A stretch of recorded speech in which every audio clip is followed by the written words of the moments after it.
Bueno, mis queridas amigas y amigos, fíjense ustedes, para mí realmente presentar a Abel y las cosas que Abel hace o escribe es sumamente fácil. Todos ustedes seguramente han leído los poemas de Miguel Hernández, el poeta campesino español. El que no lo haya leído, salga esta noche corriendo a leerlo, porque es realmente una gran falla no haberlo hecho. Él tiene un poema muy importante que se llama Elegía, que es el poema que él le dedica a su gran amigo, poeta como él, Ramón Sigé, cuando Ramón Sigé muere. Y el poema comienza diciendo: en Orihuela, su pueblo y el mío, se me ha muerto como del rayo Ramón Sigé, con quien tanto quería. Fíjense ustedes, quiero resaltar la expresión con quien tanto quería. No dijo a quien tanto quería, sino con quien tanto quería. Eso es lo que a mí me está pasando con Abel desde hace más o menos 40 años, bueno, y se nos cayó la cédula, ¿no? Porque con Abel la relación no es de Abel a quien tanto quiero, sino Abel con quien tanto quiero.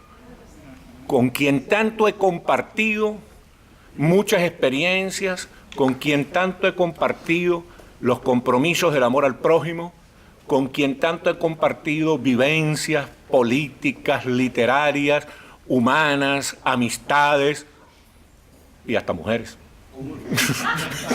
¿Sabes cómo son ellas? Sí. Y desde luego, entonces, presentarlo es un... Recuerdo cuando él andaba por los pasillos de humanidades allá en la Universidad Central de Venezuela. Yo era presidente de lo que allá se llama FCU, la Federación de Estudiantes de la Universidad, y yo veía a aquel tipo chiquitico, con el pelo largo, simpático, rebelde, desafiante siempre, con una rebeldía natural que le era consustancial. Y lo que más me llamaba la atención y me gustaba de él, sin que fuéramos amigos, es que era una rebeldía teñida de alegría, sin amargura. No era la rebeldía del odiador, del resentido, del amargado. Era la alegría del que es rebelde y libertario, pero tiene alegría de vivir. La vida es optimista, la vida siente que la vida le sonríe, siente que salió de un barrio para triunfar, que no se siente amargado o resentido porque viene del barrio, sino que como viene del barrio siente que ese es un gran desafío precisamente para demostrar su capacidad de triunfar y su talento. Entonces eso me gustaba de Abel, pero claro, yo era político, sigo siendo, ¿no? Tengo que confesárselo, porque hoy en día decir soy político es una mala palabra, pero yo soy un político profesional que me enorgullezco mucho de serlo. Entonces, yo tenía poca relación con Abel, pero cuando me tocó entregar la presidencia de la Federación de Estudiantes, la noche en que me tocó entregar la presidencia de la Federación de Estudiantes, en el aula magna de la Universidad Central, que es inmensa, caben 5.000 personas, la ultraizquierda intentó sabotearme, no dejarme hablar. En esos tiempos yo era un buen orador, no como ahora, que he perdido las facultades por la vejez. Y entonces logré más o menos controlar la situación y silenciar a la ultraizquierda. Entonces, cuando salimos a la plaza del rectorado, Abel se me acercó y me dice: coño, mano, me enamoré de ti. De ahora en adelante vamos a ser pana. Y eso fue en el año 1975, más o menos. Y comenzamos realmente a ser muy panas toda la vida.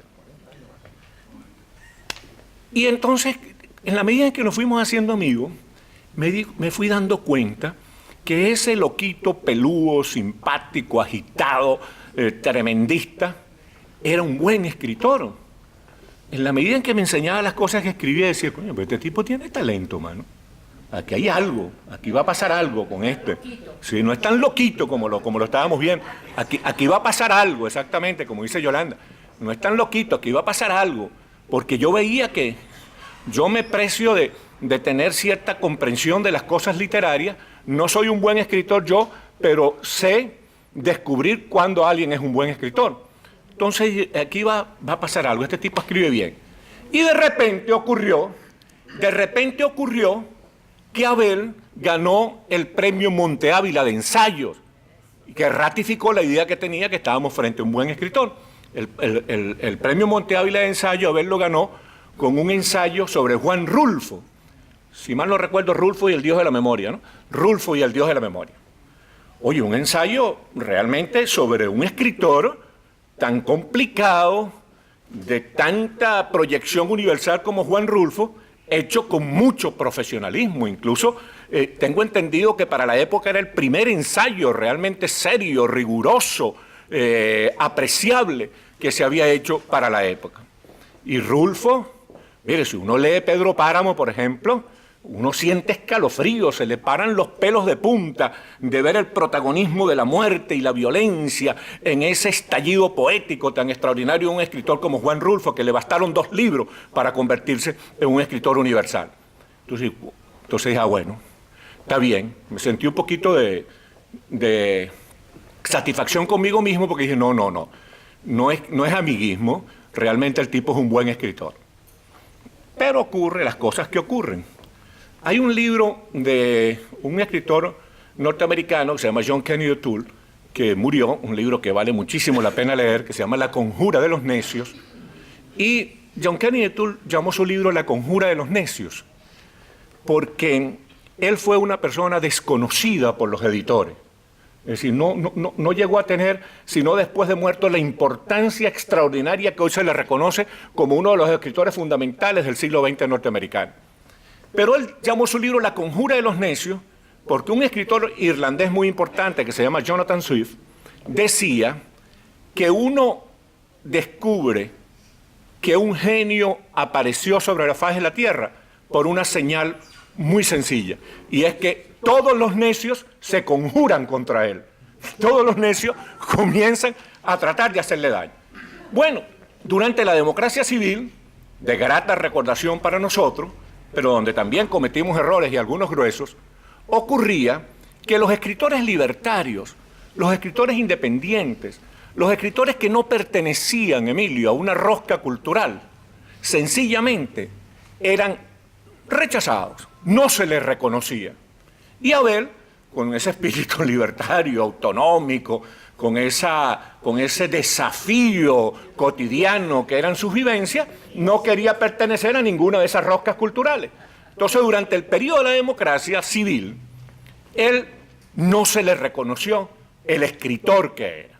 Yo quiero decirle a ustedes con mucha seguridad en lo que estoy diciendo, y no es una cuestión de verdad, no es una cuestión de amiguismo, Abel es uno de los mejores escritores contemporáneos de Venezuela.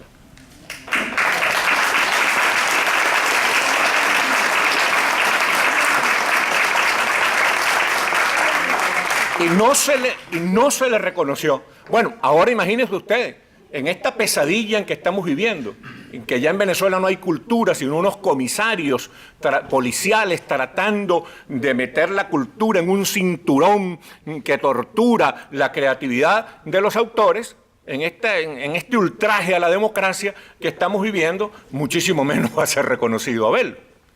Pero a partir de esta novela, bueno, déjenme decirle una cosa que era importante.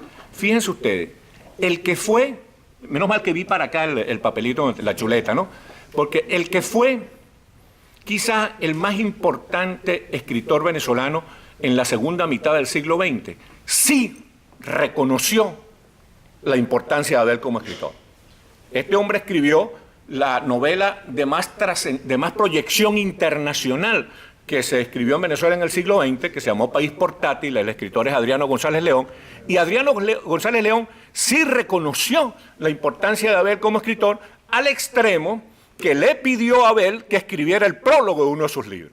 O sea que una figura mundial como Adriano González León le hizo el reconocimiento a Abel de pedirle que escribiera el prólogo de uno de sus libros, y Abel lo hizo.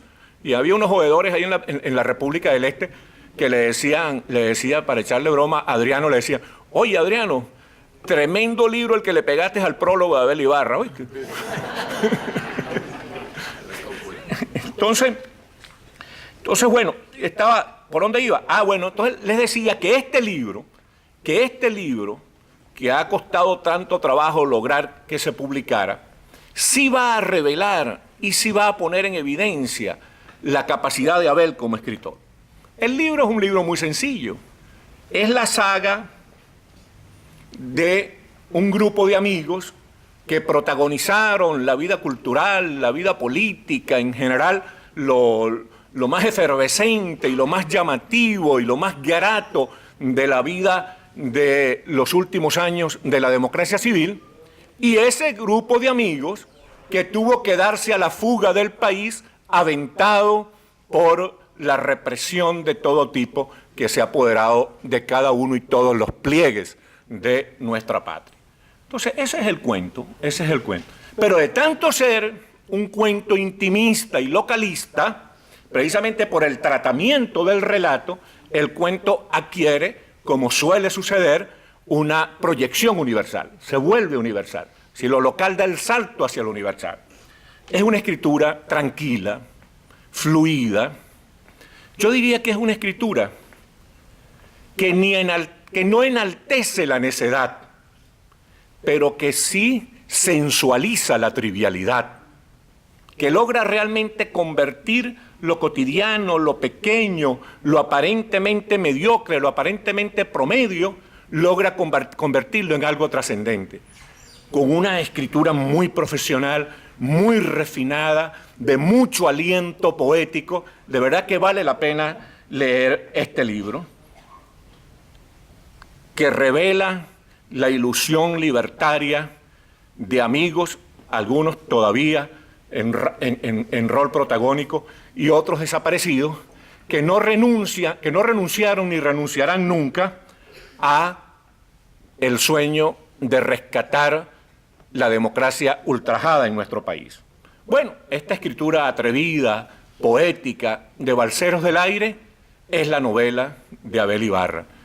Balseros del Aire, precisamente, porque así como nuestros hermanos cubanos llegan remando y luchando contra los tiburones para rescatar la libertad a estas playas, nuestros hermanos venezolanos, y gracias a una frase muy feliz de Barbarita Palacio, una de nuestras mujeres más bellas, Miss Universo, los venezolanos somos balseros del aire. Llegamos pues al exilio, al destierro, a esta diáspora tan que nos constriñe tanto y que tanto nos amarga, pero no nos deprime, porque eso es muy importante. Los odiadores son ellos, los tristes son ellos. Nosotros no nos amargamos ni nos deprimimos. Nosotros andamos por la vida dando los pasos alegres, simpáticos, jodedores de Abel Ibarra. Vamos a leer el libro.